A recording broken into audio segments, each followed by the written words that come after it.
और नहीं भाग पाएंगे अतीक अहमद की पत्नी शाइस्ता करने जा रही सरेंडर। बमबाज गुड्डू मुस्लिम भी साथ। उमेश पाल हत्याकांड के बाद से ही उत्तर प्रदेश पुलिस को अतीक अहमद की पत्नी शाइस्ता प्रवीण और बमबाज गुड्डू मुस्लिम की तलाश है। पहले बेटे असद के एनकाउंटर, फिर पति अतीक अहमद और देवर अशरफ अहमद की हत्या के बाद भी शाइस्ता सामने नहीं आई है। अब जानकारी सामने आई है कि गुड्डू मुस्लिम अतीक की पत्नी शाइस्ता प्रवीण को बचाने में जुटा हुआ है। हालांकि अब पुलिस की गिरफ्त से बचना मुश्किल हो चुका है। ऐसे में दोनों एक साथ सरेंडर कर सकते हैं।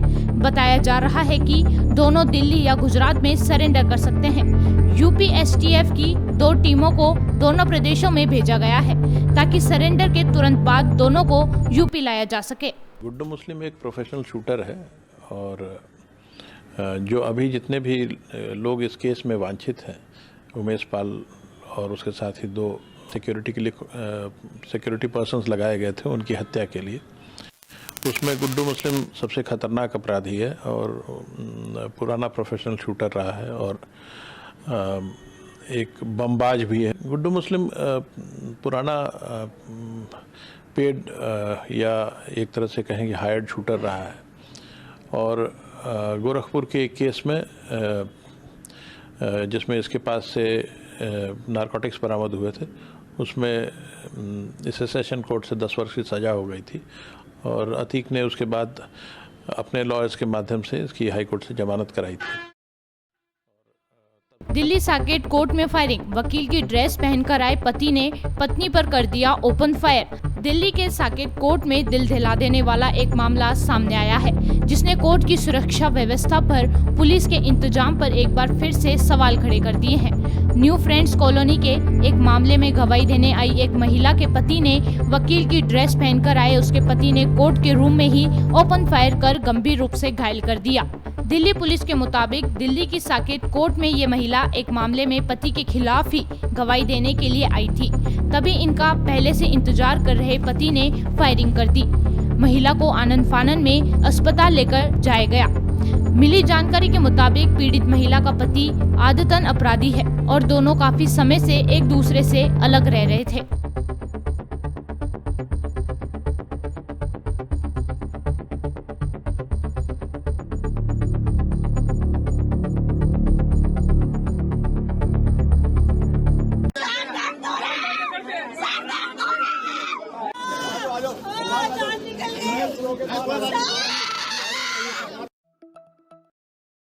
पूंछ में जवानों के हमलावरों को तलाश रहे ड्रोन स्निफर डॉग। घायल जवान बोला 7 आतंकियों ने ग्रेनेड अटैक किया। आतंकी हमले में 5 जवान शहीद हुए थे। कश्मीर में सेना के ट्रक पर आतंकी हमले के मामले में नई जानकारी सामने आई है। मीडिया रिपोर्ट के मुताबिक इस हमले में घायल एक जवान ने बताया कि रॉकेट प्रोपेलेड ग्रेनेड अटैक में कम से कम 7 आतंकी शामिल हो सकते हैं। उधर जवानों पर आतंकी हमले की जांच के लिए राष्ट्रीय जांच एजेंसी और 8 सदस्यीय फोरेंसिक टीम पूंछ रवाना हो गई है। दोपहर तक घटनास्थल भीमबेर गली इलाके में पहुंचेगी। बम डिस्पोजल स्क्वाड और स्पेशल ऑपरेशन ग्रुप टीम ने सुबह जाकर पूरे इलाके में जांच की। भीमबेर गली पूंछ से 90 किलोमीटर दूर है। ये इलाका लाइन ऑफ कंट्रोल से 7 किलोमीटर दूर है। यहाँ बेहद घना जंगल है। इस इलाके में पाकिस्तानी बेस्ड आतंकियों की मौजूदगी के इंटेलिजेंट इनपुट्स थे। पूरे इलाके में सुरक्षा बलों ने ड्रोन स्निफर डॉग से सर्च ऑपरेशन शुरू कर दिया है।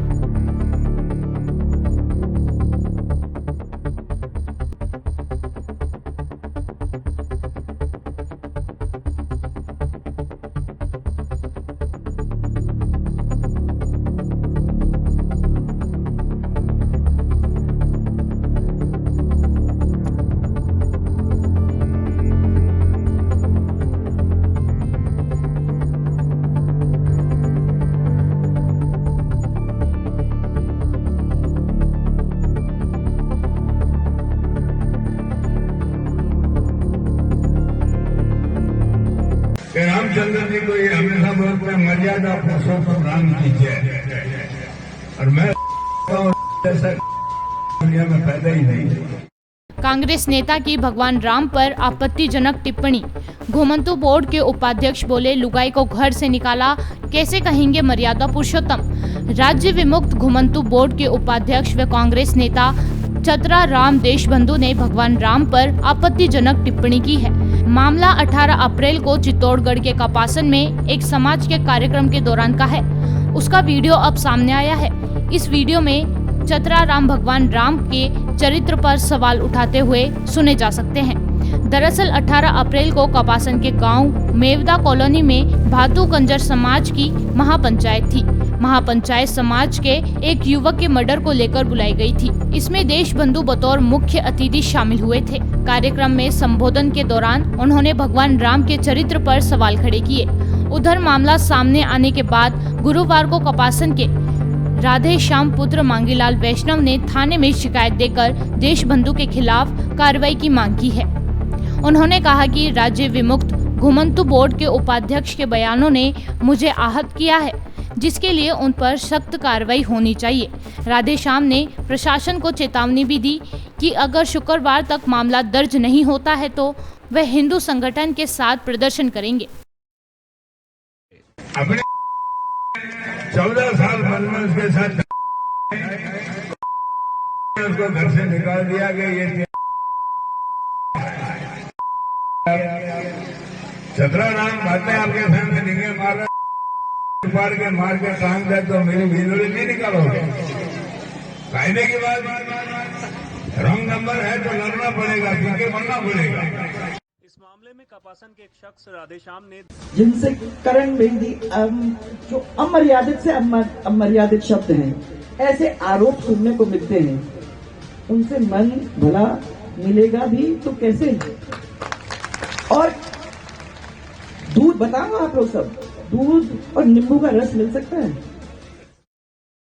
वसुंधरा बोली, भ्रष्टाचार राहत कैंप लगाएं गहलोत। पायलट के आरोप पर भी पलटवार, कहा दूध और नींबू मिल सकते हैं क्या। पूर्व मुख्यमंत्री वसुंधरा राजे ने गुरुवार को गहलोत के साथ मिलीभगत के आरोपों को लेकर पायलट पर भी जमकर निशाना साधा है। वसुंधरा ने कहा, कई लोग जानबूझकर एक ही झूठ बोलते आ रहे हैं कि वो तो मिले हुए हैं, उनमें तो मिलीभगत है, जिनसे सिद्धांत नहीं मिलते, जिनसे विचारधारा नहीं मिलती, जिनसे रोज रोज अमर्यादित भाषा सुनने को मिलती हो, उनसे मिलीभगत कैसे संभव है। क्या कभी दूध और नींबू रस आपस में मिल सकते हैं। दरअसल वसुंधरा राजे सूरतगढ़ दौरे पर विश्नोई समाज के मंदिर पहुंची थी। इस कार्यक्रम में पूर्व सीएम ने इशारों ही इशारों में विपक्ष पर जमकर निशाना साधा।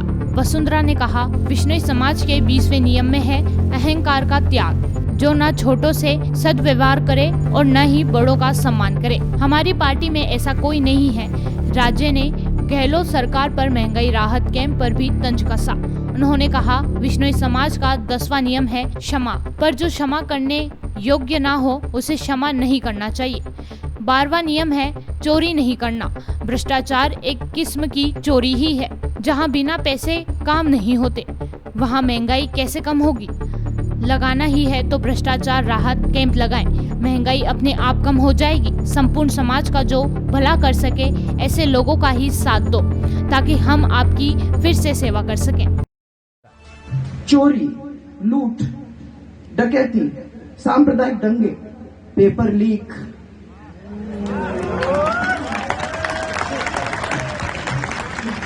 और सबसे बड़ी बेरोजगारी जैसी हालात होने लगते हैं, जहां हमारे बच्चे पढ़े लिखे फिर भी दर दर भटके, पर उनको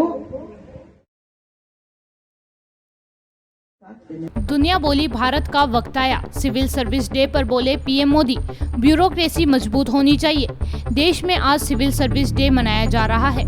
इस मौके पर एक आयोजित कार्यक्रम में दिल्ली के विज्ञान भवन में पीएम मोदी ने सिविल सेवकों को संबोधित किया।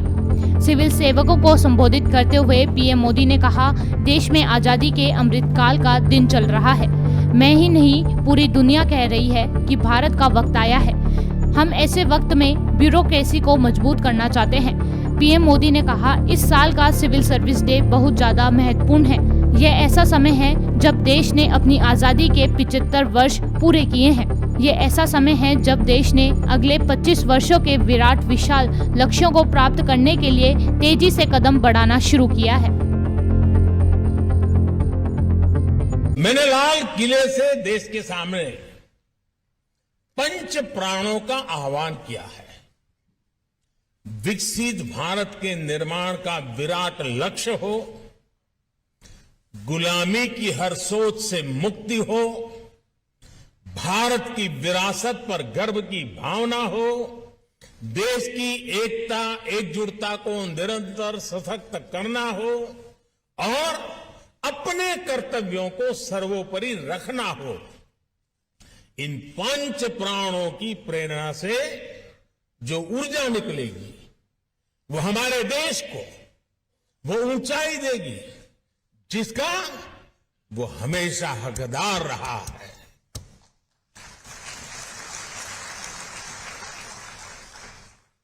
मुझे देखकर भी अच्छा लगा कि आप सभी ने इस वर्ष सिविल सेवा दिवस की थीम का भी विकसित भारत रखी है।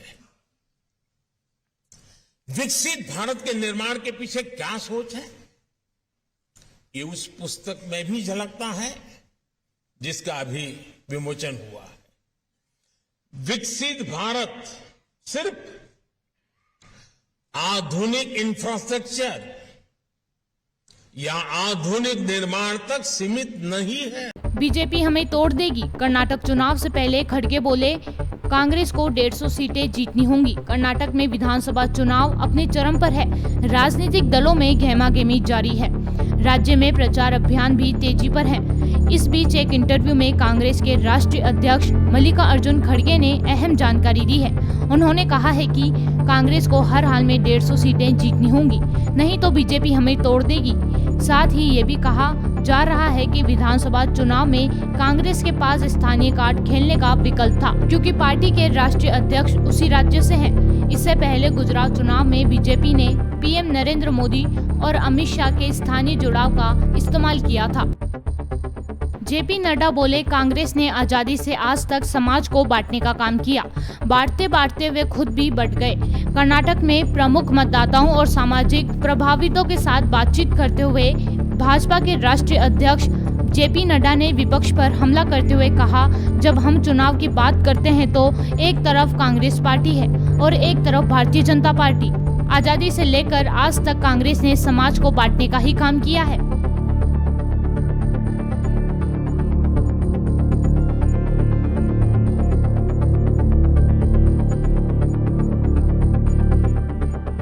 तो हम सबको ध्यान में आता है कि उन्होंने जब से आजादी से लेकर के आज दिन तक समाज को बांटने का ही काम किया है। कभी नॉर्थ साउथ में बांटा, उत्तर दक्षिण में बांटा, कभी भाषा पर बांटा, कभी इलाके पर बांटा, कभी गांव को गांव से बांटा, कभी धर्म के नाम पर बांटा, कभी पूजा पद्धति के नाम पर बांटा और कभी इलाके को बांटा। बांटते बांटते वह खुद भी इतने बट गए कि उनके पास कुछ रहा नहीं। और कहने के लिए मैं नहीं कह रहा हूं, मैं आपको बहुत दूर नहीं ले जाऊंगा, लेकिन आप बताइए तमिलनाडु से कांग्रेस पार्टी 60 वर्ष हो गए जो पांव उखड़े सो उखड़े सो उखड़े सो उखड़ ही गए। केरला में आप छोटे होते चले गए और आज लगभग 8.5 साल से सरकार से बाहर।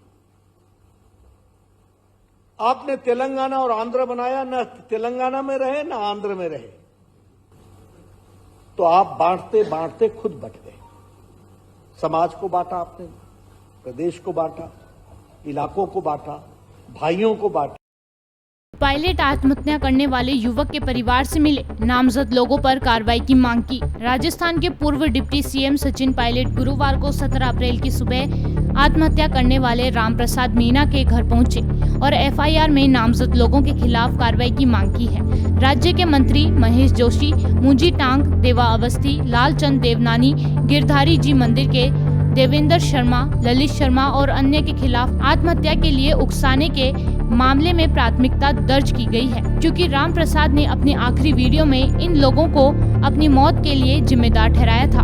पिछले 4 दिनों से रामप्रसाद का शव उस कमरे में पड़ा हुआ है जहां उसने आत्महत्या की। शाम करीब 5 बजे पायलट मीना के घर पहुंचे और परिजनों से मिले। उन्होंने परिवार को सांत्वना देते हुए कहा कि इस कठिन समय में हम आपके साथ खड़े हैं। खतरनाक होता जा रहा है कोरोना। एक दिन में 28 लोगों की मौत, एक्टिव केस 66,000 के पास।